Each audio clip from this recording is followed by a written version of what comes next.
समाज संबंधी video lesson भाग 3 में खंड 3 में स्वागत है आप सबका। अब हम अव्ययी भाव समास को समझते हैं। अव्ययी भाव तात्पर्य है कि जो पद अव्यय नहीं है वो जब अव्यय का भाव धारण कर ले, अव्यय के रूप में प्रयोग में आने लग जाए तो हम उसे कहेंगे अव्ययी भाव। समास है तो दो पद होना अनिवार्य है, स्वाभाविक है, लेकिन अव्ययी भाव समास में क्या पाएंगे आप कि प्रथम पद हमेशा अव्यय होगा और दूसरा पद संज्ञा होगा।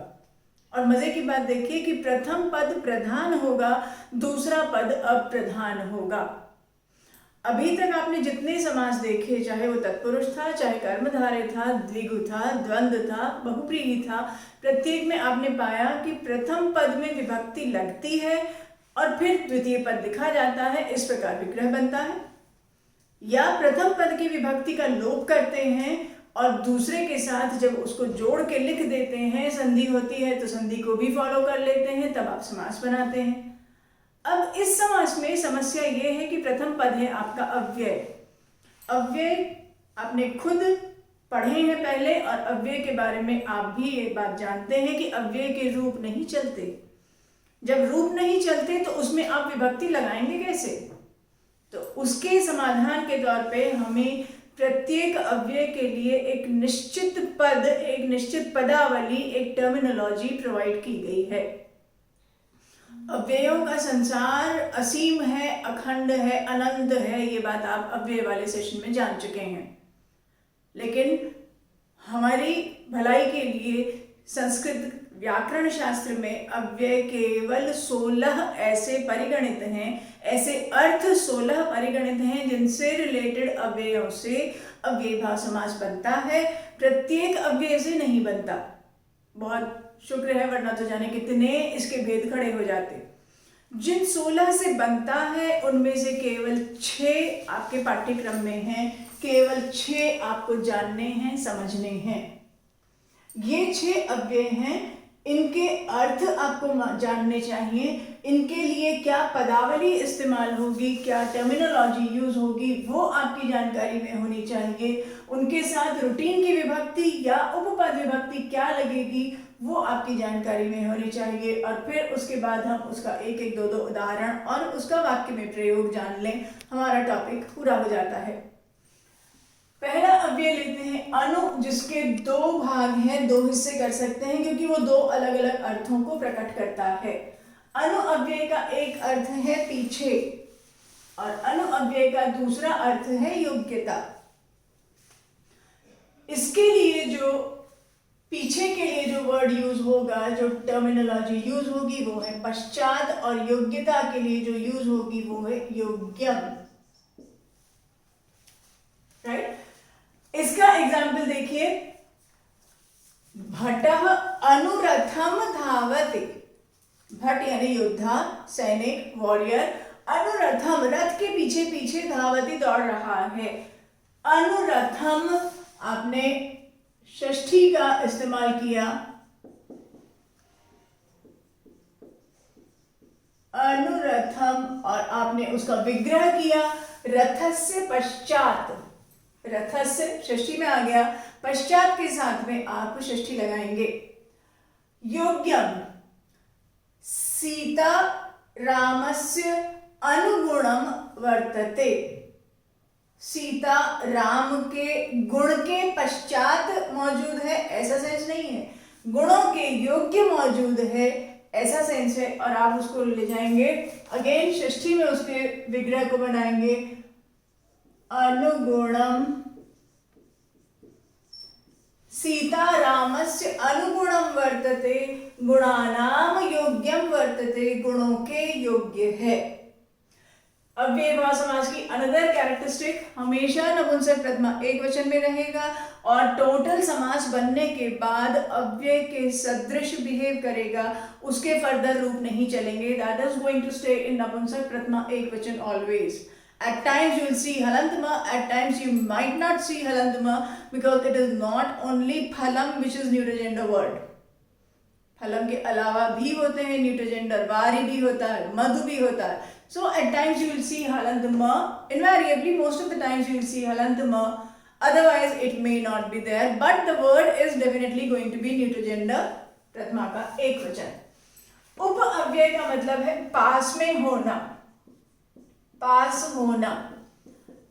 और पास होना के लिए जब आप इसकी टर्मिनोलॉजी यूज करेंगे तो आप कहेंगे समीपम। अगेन षष्ठी का प्रयोग करेंगे आप, और एग्जाम्पल हमने दिया ऋषेः आश्रमम अनुगंगम वर्तते, सॉरी उप का एग्जाम्पल कर रहे हैं, उपगंगम वर्तते, ऋषि का आश्रम गंगा के पास में मौजूद है। उपयमुनम दिल्ली नगरी अस्ति, यमुना के पास में दिल्ली नगरी है। यमुनायाः समीपम दिल्ली नगरी अस्ति, यमुना के पास में। उप अव्यय है, मीनिंग है पास होना, टर्म यूज करनी है समीपम, नाउन में लगाएंगे आप षष्ठी, और यमुनायाः समीपम बन जाएगा उपयमुनम। एक और नई चीज देखिए, एक और नया कैरेक्टरिस्टिक देखिए। अभी तक आपने जितने समास जाने थे, 5 समास जाने थे, पांचों में जो वर्ड का ए और बी जो सीक्वेंस था, 1 और 2 जो सीक्वेंस था, वो जो का त्यों 1 और 2 विग्रह में भी जाता था। षष्ठी तत्पुरुष राजकुमार विग्रह किया राज्ञः कुमार, 1 और 2 राजकुमार राज्ञः कुमार, 1 और 2 सिमिलर सीक्वेंस। कर्मधारय में आपने किया नील कमलम, नीलम कमलम, अगेन 1 और 2 हियर, सेम 1 और 2 देयर। द्विगु में आपने किया सप्ताह, सप्त एंड अह, अगेन सप्तानाम अन्नाम समाहार, सप्त and ah, same sequence to be used. उसके बाद आपने द्वंद्व किया राम लक्ष्मणौ, रामः च लक्ष्मणः च, अगेन 1 और 2 हियर, 1 और 2 हियर। उसके बाद आपने बहुव्रीहि किया पीतांबरः, पीतानि अंबराणि, यस्य सः पीतांबरः, पीत अंबर 1 और 2, पीतानि अंबराणि 1 और 2। So the sequence was nowhere changing at all. लेकिन इस समास में आप क्या पाते हैं, आपका जो अव्यय है उसका जो टर्मिनोलॉजी है वो यूज करते समय नाउन के बाद चला जाता है।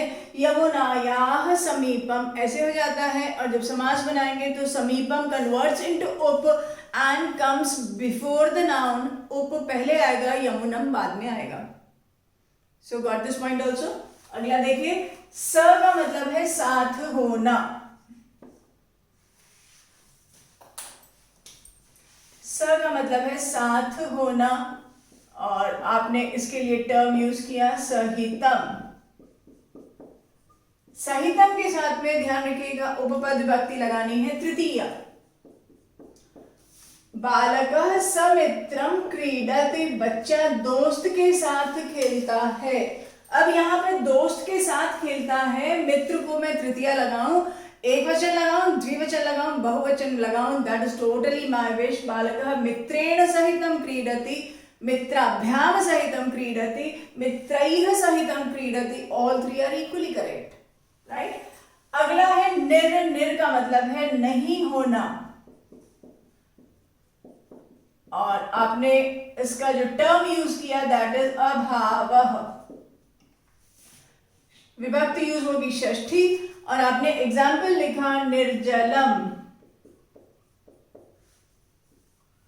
सा निर्जलम उपवासम करोति, सा निर्जलम व्रतम करोति। जलस्य अभावः इति निर्जलम, जल का अभाव, षष्ठी लगाई आपने नाउन में, और उसके बाद आपने लगा दिया अभावः, बन गया आपका विग्रह निर्जलम जलस्य अभावः।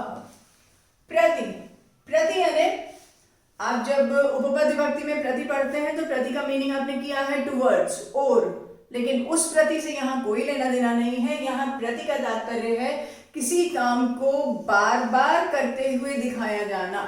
उसके लिए जो संस्कृत वर्ड है, हिंदी वर्ड है टिपिकल, वो है वीप्सा। वीप्सा यानी रेपिटेटिव होना, रेपिटेशन, बार बार होना।